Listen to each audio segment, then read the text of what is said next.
This video is brought to you by WeatherTech. Let's check out some of the really cool made in the USA truck accessories. First up, the alloy cover, which is this super beefy fold-up tonneau. Next up, and my personal favorite, the tech liner. Not only is it super durable, but it is tailored to your truck, so it forms along your bedsides. And check this out, the bump step. Not only is this a great place to help get you into the bed of your pickup, but it's designed to help protect your bumper in the event of an accident, and it's got this little built-in crumple zone. Check out the link below for all the latest and greatest in pickup truck, accessory, and SUV gear. As the prices of fuel continue to go up, we have received many questions from you guys about my Ford F-150 hybrid. This is Andre behind the camera, and I want to give you an update on my fuel efficiency. I have owned this truck for about 13 months, so I have a lot of experience with it. I've driven about almost 12,000 miles, about 11,740. And does it really make sense to buy a PowerBoost, an F-150 hybrid? Will you save money? Well, here's a couple things. I can give you real world impressions on this. I'm here at my local gas station north of Denver. I'm using a slight discount, but my 91 octane premium fuel is $4.41 per gallon. The F-150 hybrid has a 30.6 gallon fuel tank, and it's EPA rated at 23 MPG on the highway for 2022 model year for a four-wheel drive model. But what is it really in the real world? I'm gonna show you that in this video. Here in the truck, I will show you my average. I'll also show you my real world towing MPG because I have a really handy towing tool here. I can show you several trailers that I've used and how I've used this truck. In general, I've been very happy with my purchase. This truck, I have really good payload, 1,700 pounds. I have over 11,000 pounds of maximum towing ability. Yes, I did overheat this truck once going up a mountain with about 9,500 pounds. That's a whole different video on TFL truck. Will I max out my credit card? Yes. I was almost empty and I'm into 120. Okay. That kind of makes sense. I was almost empty and 30.6 gallons is my total capacity. I'm not going to calculate MPG. I'm going to show you what the truck says over the long term. So let this be. That was a pretty hefty price. This is an XL model, crew cab, four-wheel drive, short bed. Because it's a work truck, it still has a key. Let me fire up the truck. Because it's a hybrid, well, first of all, it knows the fuel door is open. It's a pressurized system.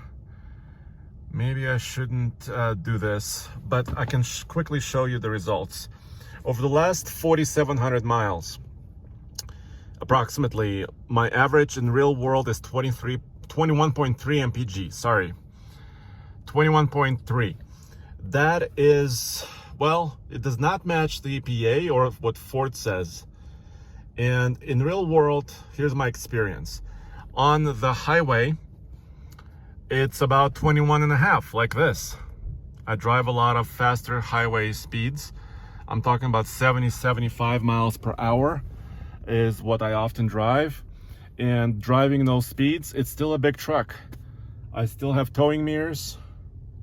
Aerodynamics is not good because that is a pickup truck. It is four-wheel drive. And even though it's relatively lightweight, it's a XL, so it doesn't have all the options. Those mirrors are not really aerodynamic either. So on the highway, I never get EPA numbers. In the city, I get better than EPA. So if I drove only city, it often shows 26, 27, 28 MPG in stop and go driving, which is where the hybrid makes the most sense because it's regen braking, it's using electricity more in the city at lower speeds. So, but overall, my averages are not equivalent to what EPA is saying. My favorite tool is the towing tool here. I've defined many trailers over the year, my last 13 months of ownership. My boat trailer is about 6,000 pounds, and I can see over the last summer how far I went with it. Almost 300 miles, 13 MPG, towing 6,000 pounds.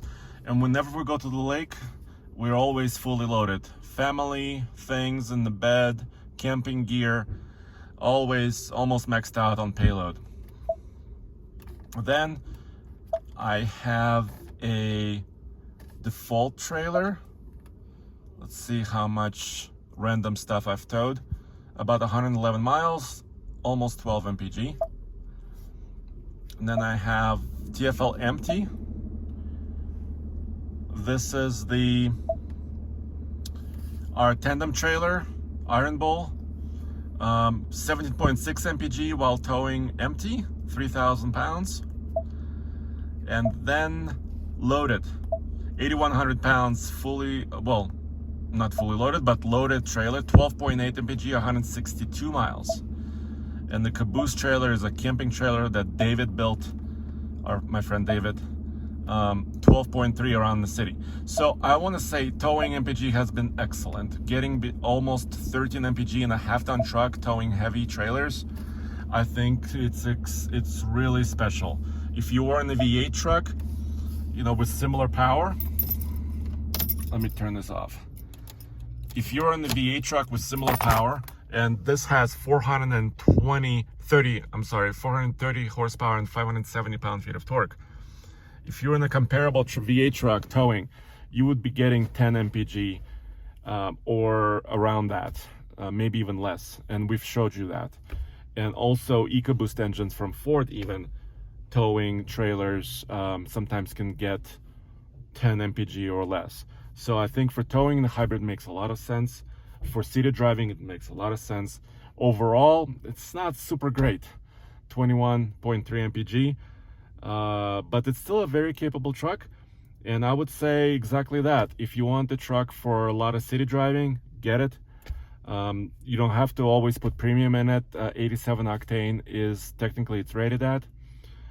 And also, yeah, but if you want to do long road trips unladen, this is probably not a vehicle for you. Maybe get in a crossover and SUV instead. Thank you for joining me. Hopefully this gives you a great update on my truck and its fuel efficiency over the long haul. Let me actually get the pump out. Okay.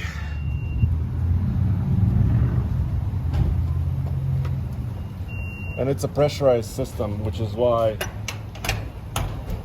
there is a push button to open it, and then it kind of reminds you to close it. It's a pressurized system. There you have it. All good. Thank you for joining me. I'll also give you another long-term update later. My first fuel oil change went really well. The results were normal. I can show you that later. And this truck MSRP was $51,000 about 13 months ago. I'm not sure what it is now, but I would make this decision again. I would buy it again. For my lifestyle, I think it makes a lot of sense for driving it and getting relative efficiency with this hybrid that costs about $5,000 extra. That was a premium powertrain. But let me know what you think in the comments below. Do you think it's worth it for you, for your lifestyle? If not, maybe save some money and get a 2.7 liter Ford F-150. All right, thank you very much.